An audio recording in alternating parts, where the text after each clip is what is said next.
Hello students, myself Dr. Ritu Marwa, Assistant Professor Commerce from Government DB Girls PG College, Raipur.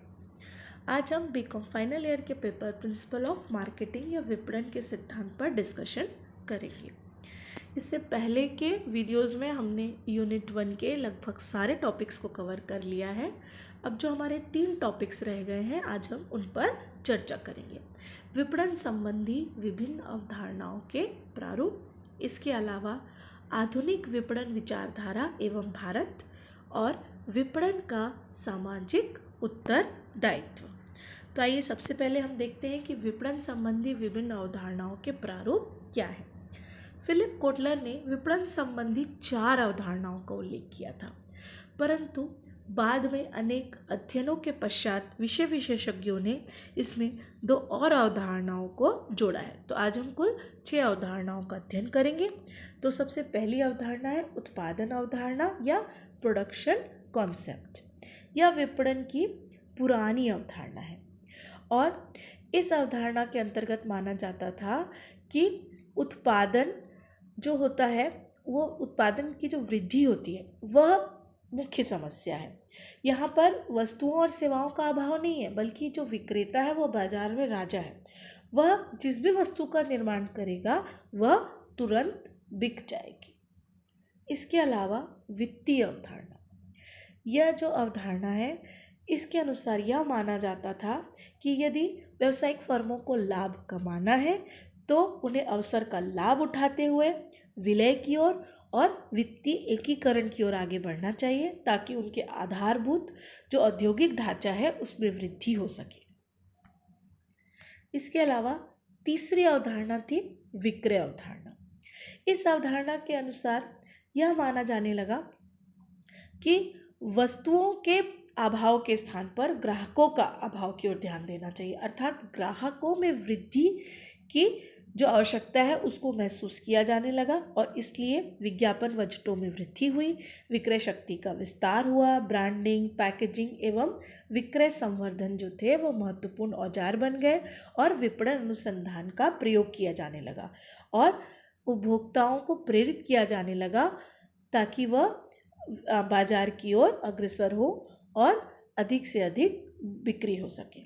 इसके अलावा विपणन अवधारणा या मार्केटिंग कॉन्सेप्ट तीव्र प्राविधिक और सामाजिक परिवर्तन, गहन प्रतिस्पर्धा और उच्च संतुष्ट उपभोक्ताओं के समय में विक्रय अभिमुखीकरण के आधार पर व्यवसाय नहीं चलाया जा सकता था। अर्थात यह माना जाने लगा कि केवल विक्रय की ओर ध्यान देकर लाभ नहीं कमाया जा सकता। इसके विपरीत जो ग्राहकों की आवश्यकताओं के अनुरूप वस्तुओं का निर्माण किया जाए और उन्हें आफ्टर सेल सर्विस भी दी जाए, समस्त विपणन क्रियाओं को अपनाया जाए ताकि अधिक से अधिक लाभ कमाया जा सके। इसके अलावा उत्पाद अवधारणा या प्रोडक्ट कॉन्सेप्ट, इसके अनुसार यह माना जाने लगा कि उत्पाद की किस्म, रंग, रूप और डिज़ाइन आदि के सुधार पर ध्यान देने की आवश्यकता है और यह माना जाने लगा कि यदि हमारा उत्पाद अच्छा होगा, यदि हमारा प्रोडक्ट अच्छा होगा तो क्रेता स्वयं इसकी ओर आकर्षित होंगे और उन्हें आकर्षित करने की आवश्यकता नहीं होगी। अर्थात हमेशा उच्च क्वालिटी का प्रोडक्ट यदि बनाया जाएगा तो उपभोक्ता भी उसके लिए उचित दाम देने के लिए मनाही नहीं करेंगे। अर्थात सभी व्यक्तियों ने अपने किस्म में सुधार की ओर ध्यान देना प्रारंभ किया। इसके अलावा 6वीं जो इम्पोर्टेंट अवधारणा है वह है सामाजिक विपणन अवधारणा। सामाजिक विपणन अवधारणा इस बात पर बल देती है कि विपणन केवल बिक्री तक सीमित नहीं है, अपितु उसका एक सामाजिक उत्तरदायित्व भी है। उसका जो सामाजिक उत्तरदायित्व उपभोक्ता संतुष्टि, लोगों के जीवन स्तर में वृद्धि एवं सामाजिक हित है। इस ओर ध्यान देते हुए उसे लाभ प्राप्त करना चाहिए। अब हम देखेंगे कि आधुनिक विपणन विचारधारा एवं भारत। सामान्यतः यह माना जाने लगा कि आधुनिक जो विपणन विचारधारा है वह भारत में लागू होती है या नहीं। कुछ विशेषज्ञों ने माना कि यह भारत में पूर्ण रूप से लागू होती है एवं कुछ ने माना कि यह भारत में लागू नहीं होती है। तो विभिन्न विद्वानों ने इसके पक्ष और विपक्ष में बहुत से तर्क दिए। तो हम देखते हैं कि भारत में आधुनिक विपणन विचारधारा लागू होती है या नहीं, इसके पक्ष और विपक्ष में कौन से तर्क दिए गए हैं। तो पक्ष में जो तर्क है उसमें ये कहा गया है कि विपणन विचारधारा भारत में लागू नहीं होती है। यहाँ उपभोक्ताओं की इच्छा और आवश्यकताओं के अनुरूप उत्पादन नहीं होता है और भारत में उत्पादन व विक्रय तथा विक्रय के बाद की जो सेवा है वह किसी विपणन कार्यक्रम के अंतर्गत नहीं होती है। इसके अलावा उपभोक्ता का जीवन स्तर ऊंचा उठाने के लिए भी यहाँ कोई कार्य नहीं किया जाता है और भारत में यह अवधारणा कार्य करती है कि लाभ प्राप्त होना चाहिए, चाहे उपभोक्ता को संतुष्टि मिले अथवा नहीं। अब हम देखते हैं कि कुछ विद्वान कहते हैं कि यह विपणन विचारधारा भारत में लागू होती है। उन्होंने इसके पक्ष में क्या तर्क दिए। उन्होंने बताया कि भारत में अनेक उत्पादक एवं निर्माता हैं जो वस्तु बनाने से पूर्व उपभोक्ताओं की इच्छा व आवश्यकताओं का पता लगाते हैं तथा इसके बाद ही उपभोक्ताओं की आशा के अनुरूप उत्पादन करते हैं, विक्रय की व्यवस्था करते हैं तथा विक्रय के बाद सेवा भी देते हैं। इसके अलावा उपभोक्ताओं का रहन सहन का स्तर ऊंचा उठाने के लिए विज्ञापन व अन्य विक्रय संवर्धन क्रियाओं को भी संपन्न करते हैं। इसके अलावा कुछ निर्माता ऐसे भी हैं जिनका जो प्राथमिक उद्देश्य है वह लाभ कमाना नहीं है, अपितु जन सेवा उनका प्राथमिक उद्देश्य है। तो इन पक्ष और विपक्ष के तर्कों के आधार पर हम यदि किसी निष्कर्ष पर पहुंचना चाहें तो हम कह सकते हैं कि भारत में जो आधुनिक विपणन विचारधारा है वह पूर्ण रूप से तो नहीं लागू होती, अपितु आंशिक रूप से लागू होती है। और जैसे जैसे हम नवीन आर्थिक नीति की ओर बढ़ेंगे, हम टेक्नोलॉजिकल हमारा डेवलपमेंट होगा और स्वस्थ प्रतिस्पर्धा का निर्माण होगा, वैसे वैसे विपणन की आधुनिक विचारधारा भारत में लागू होती जाएगी। अब हम देखते हैं कि विपणन का सामाजिक उत्तरदायित्व क्या है।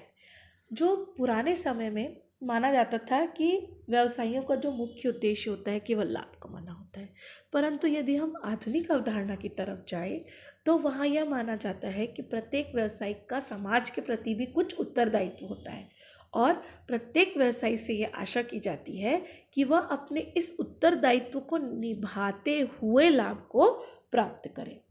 तो हम देखते हैं कि कौन कौन से उत्तरदायित्व हैं जिनकी पूर्ति की अपेक्षा समाज उत्पादकों से रखता है। सामाजिक आवश्यकताओं की पूर्ति करना, यह जो होता है किसी भी व्यवसाय का मुख्य उद्देश्य होता है।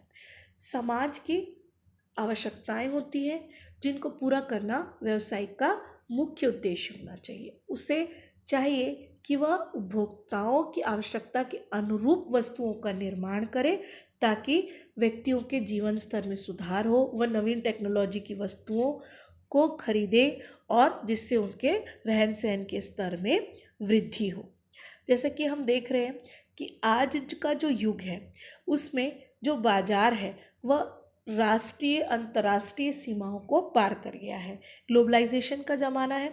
आज जो है भले ही निर्माताओं और उपभोक्ताओं के बीच भौतिक दूरी है, परंतु यह भौतिक दूरी भी उनके बीच आज नहीं है, क्योंकि विभिन्न माध्यमों से जो उत्पादक और उपभोक्ता आपस में जुड़े हुए हैं।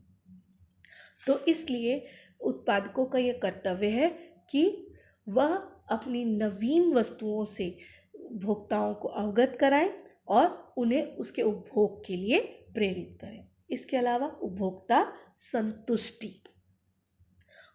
संतुष्टि जो है वह आधुनिक विपणन विचारधारा का आधार स्तंभ है। आज के ज़माने में उपभोक्ता ही केंद्र बिंदु है, वही राजा है और सारी व्यावसायिक क्रियाएं जो है वह उसी की ओर घूमती रहती हैं तथा इसलिए विपणन का दायित्व न केवल उपभोक्ताओं की आवश्यकताओं का पता लगाना है बल्कि उन्हें संतुष्ट भी करना है। इसके अलावा रोजगार प्रदान करना। भारत जैसे देश में जहाँ बेरोजगारी की समस्या बहुत बड़ी है, वहाँ विपणन का एक महत्वपूर्ण सामाजिक कर्तव्य है लोगों को रोजगार प्रदान करना। और विपणन अपनी विभिन्न क्रियाओं जैसे कि वितरण, विक्रय संवर्धन आदि क्रियाओं के द्वारा बहुत से रोजगार का निर्माण कर रहा है। बहुत से व्यक्ति इसमें लगे हुए हैं और विभिन्न प्रकार के प्रतिनिधि, स्टॉकिस्ट, थोक व्यापारी आदि की संख्याओं में वृद्धि हो रही है और यह अनेक लोगों को रोजगार प्रदान करने में महत्वपूर्ण भूमिका निभा रहा है। इसके अलावा उत्पाद लागतों को कम करना। उत्पाद लागतों में कमी भी बहुत अधिक महत्वपूर्ण है। आज उपभोक्ता चाहता है कि उसे कम से कम कीमत पर अच्छी क्वालिटी की वस्तु प्राप्त हो।